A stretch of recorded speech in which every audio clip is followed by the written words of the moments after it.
1980. The #1 movie that summer was Empire Strikes Back, and the price of gas went over $1 for the first time in history. Getting the start in that game that night at Dodger Stadium, a flame-throwing strike machine named James Rodney Richard. That night was supposed to be the next step in a Hall of Fame career. Instead, it was the beginning of the end. Hello again, everybody. I'm Keith Jackson, and we are delighted to be able to bring you tonight's All-Star game from Dodger Stadium. Warming up in the bullpen, J.R. Richard. Hollywood is a place where star-making performances happen all the time. And at the 1980 All-Star game here at Dodger Stadium, J.R. Richard appeared poised to be the latest. The two-strike pitch to Fisk. And that, ladies and gentlemen, was a fastball at better than 100 miles an hour. The most dominating right-handed pitcher I've ever seen. For me, I don't know that there was ever a more intimidating pitcher than James Rodney Richard. But Richard's star burned too quickly, leaving baseball fans wondering what might have been and leaving Hollywood with yet another story of promise and stardom unfulfilled. And it's one of the saddest things in the history of sports because this guy was headed for the Hall of Fame. How about that? Now, honestly, how often does any pitcher shut out the big red machine twice in a row? Drafted #2 overall in 1969 out of Ruston, Louisiana, Richard used his 6'8" frame and thunderbolt for an arm to dominate and intimidate opponents. At my best, I could throw it through a car wash and never get it wet. From 1976 to 1980, he was one of the premier pitchers in the game, twice leading the league in strikeouts. In 1979, his 313 Ks were a team record that stood for 40 years. But the 1980 season was when it all came together.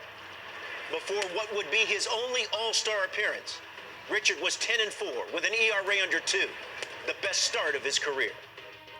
I made have won almost 30 games that year. And on the mound from the Houston Astros, James Rodney Richard. Oh, that was a great night. I felt real good that day, real good. I didn't want to have to keep myself down because I did not want to overdo. The main thing I wanted to do was go out there and throw strides. Didn't want to hurt anybody. The only thing Richard hurt that July evening were feelings. With the sun setting, Richard brought the fire and brought it right to Mr. October's doorstep. Well, it's power and power here. As Reggie comes up. It's a moment like this that'll get your juices going. Well, just knew that he was a power hitter, and it was power against power. But mine thinking that I'm still a better man. 3-1 coming. 3-2. Reggie didn't get cheated. No, sir. That's what you say. Unbutton those top buttons and take a good swing. That's what you say? That's what they say. 94 miles an hour. That's getting it up there. That is really rushing it up there. If I'm not mistaken, he asked on the bench. I know this is a family show, but he said, what in the hell was that? Because he had never seen anything like that before. 3-2 coming. Pitch chases him. He's out. He wanted to fake it for a minute, and he decided he couldn't. In all, Richard threw 2 scoreless innings that July evening, but it would be his last moment in the sun. After leaving his next start with arm fatigue, Richard was working out at the Astrodome on July 30th when he suffered a stroke. In October, with the Astros facing the Phillies in the NLCS, Richard had recovered enough to throw out the first pitch. That first pitch would be his last at the Astrodome. After 1980, there were failed comeback attempts.